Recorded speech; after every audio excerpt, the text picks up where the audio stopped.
Hi guys, Thunder E here and welcome to our review of the Samsung Galaxy Note Edge, Samsung's second smartphone with a curved display, except this one is a little bit more practical. So let's jump in and find out how good it is and if it's worth picking up.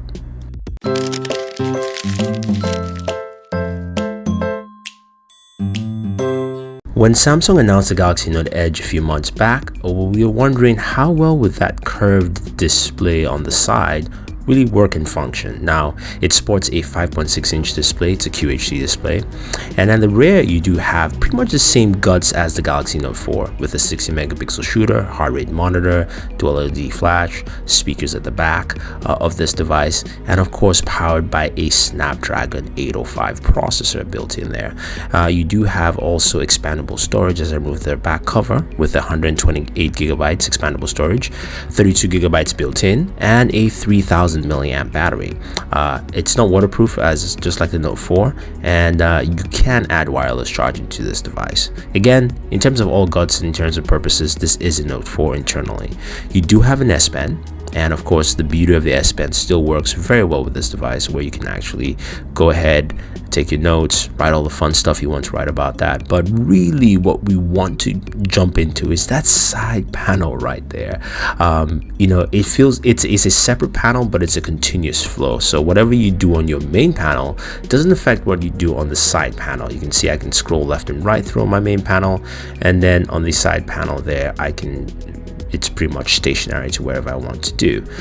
Now, when you take a look at the Galaxy Note Edge, and I'm just going to tilt it to the side there, we can take a closer look at that Edge screen. You have a whole row of applications from top to bottom, and you get notifications there, as Warren just sent me a text, and you're going to see notifications pop in and out. But from the very top, you can slide down and have some very cool options there. You have a slide ruler, which you can use to measure if you need to. You've got a stopwatch. You've also got a timer, as well as a flash access, which is pretty nice.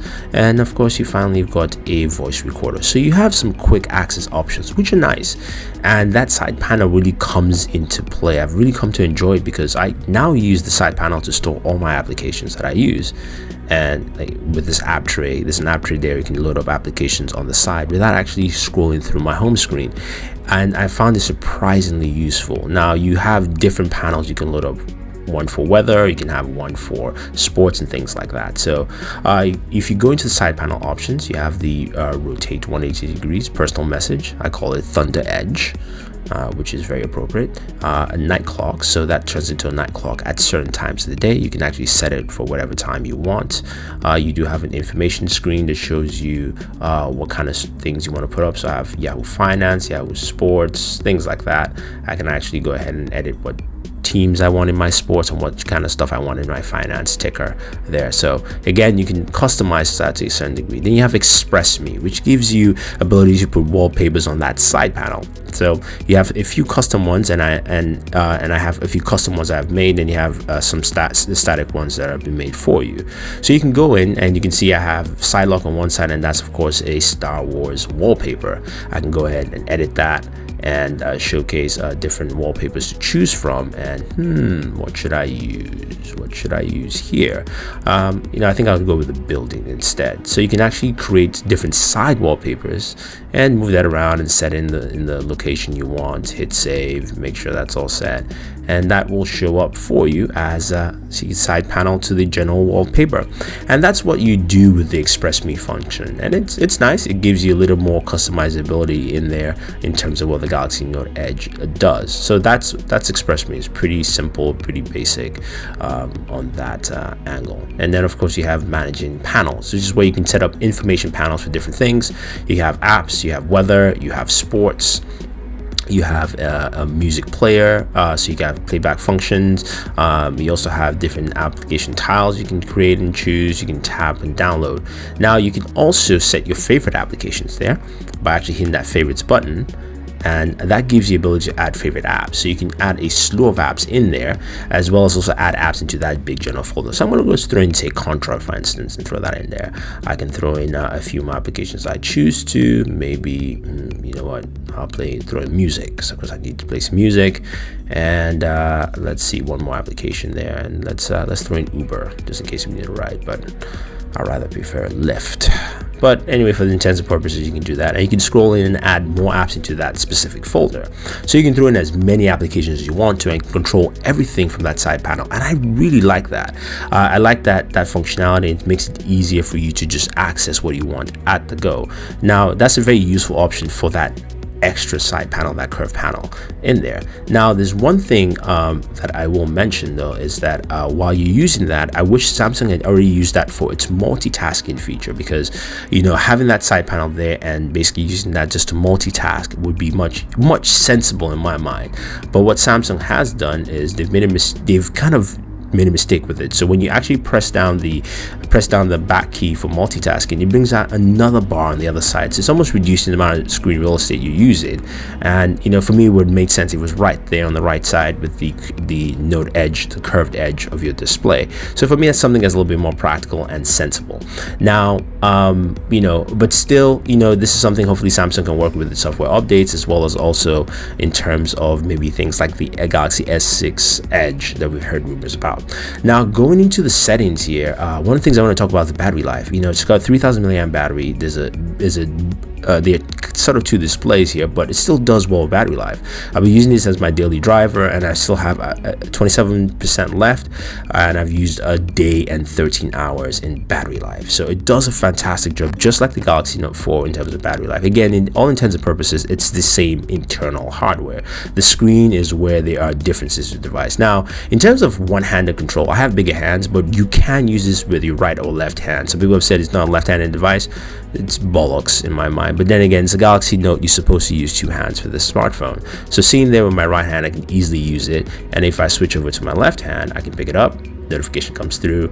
I can still swipe through in there. Again, I have bigger hands, you know, but it's still very accessible. Now, the one issue you would have is trying to access applications at the very top right hand side of your screen. But you know, that's something that actually you know, you just have to use two hands for, because that's what the Galaxy Note is really. But again, the functionality of that side panel really begs the question on a lot of cool things, especially when it comes to applications using that. So hopefully Samsung can really talk to developers using that side panel, especially in apps that really run in landscape, so you can actually use and function with that. But again, using it with the left hand or the right hand is really not an issue in there. Now, just showcasing the camera app here, you can see the app really uses that top panel for it. Doesn't take away from the display, allows you to really view your content easily without any issues whatsoever. You can really jump in and take a look at it. That's what I want to see from more developers, or at least Samsung coding developers, to actually take advantage of that, whether it's a sketch app or you know, things like that altogether. And also watching video. The curved panel doesn't interfere with your viewing, except of course you can see the Thunder Edge name at the very top there. You can still access applications while I'm watching, you know, of course, this Power Rangers mashup here, but you get a very good idea of how it handles and feels. Now, QHD display is vibrant and sharp. It looks great in sunlight, and Samsung has done a good job improving that. I just wanted to showcase a little bit of how this just looks outdoors, especially with that curved edge. It allows you to just do a little bit more with this device. It still looks and feels like a Galaxy Note device. One thing I am curious, and I would love to see, hopefully I can get some cases for you, is how we can get protective cases, especially for that curved edge, because it's exposed in a certain sense of view. But overall, the Galaxy Note Edge is a fantastic device. This is one of the few times where the addition of I guess you could say a test feature like the display really doesn't take away from the device, and especially the curved display here has some functionality. I'm enjoying the fact that I have my apps on that side. I want to see more functionality. I love the notifications to pop up, and I think that's something that can be used more and more and more. We just have to see how developers would take to it, and if Samsung can court them to actually do that. But overall, if you want to pick up the Note Edge instead of the Note 4, I have no problem with it. It's to me, it's tied with the Galaxy Note 4 as my best device of 2014, which I'll do a tally for you. But don't forget to like and share this video, favorite, do subscribe to the channel, and always enjoy your entertainment.